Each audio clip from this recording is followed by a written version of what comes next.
So, Secretary Blinken, dear Tony, welcome back to NATO. It's always a great pleasure to have you here, not least because of your strong personal commitment to NATO and the transatlantic alliance. Today and tomorrow, NATO foreign ministers will address many different pressing security issues, including the Middle East, and I welcome the extension of the pause of hostilities in Gaza. This has allowed for a much needed relief for the people of Gaza, and also the release of more hostages. And let me thank you, Secretary Blinken, Tony, for your personal efforts to ensure that this happened and that the agreement was reached. Ukraine will be high on the agenda. We see continued Russian attacks, intense fighting continues along the front line, and that just makes it even more important that NATO allies continue to support Ukraine. And I praise the United States for your leadership, for the critical military equipment the United States is delivering to Ukraine. But let me highlight that this is actually a joint effort by United States, Canada and European allies. And the European allies and Canada provide almost 50% of the military support, so this is actually something we do together as allies on both sides of the Atlantic.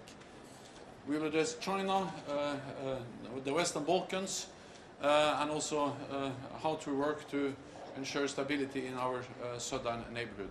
Many important issues. Always great to have you here, and look forward to our meeting. Yes, thank you very, very much. It's always very good to be back in Belgium and Brussels. Here at NATO, it's almost become like a second home over the last 3 years. But I think it's evidence of the fact that what we are doing with the NATO alliance is more important than it's ever been. And you've seen over the last 3 years, NATO stepping up in very important ways to deal with the challenges that we face and that we're facing together. We will be strongly reaffirming our support for Ukraine as it continues to face Russia's war of aggression. We will be looking to the summit next year in Washington to celebrate the 75th anniversary of NATO, but not just celebrate that anniversary, continue to carry the alliance forward, including with the commitments that its members are making to our collective defense.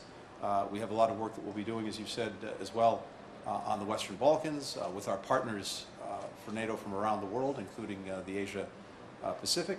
And of course, we will be talking about the crisis in Gaza and the broader Middle East.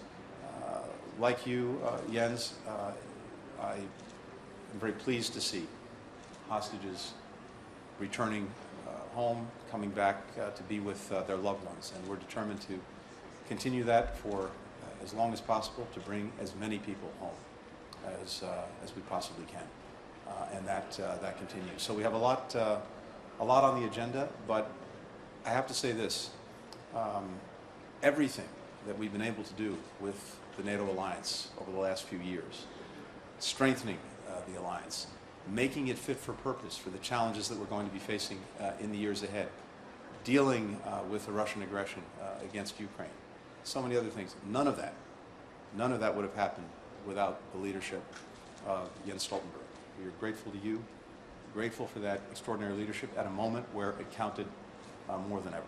So it's good to be here, good to work with you as always. Thank you. Thank you.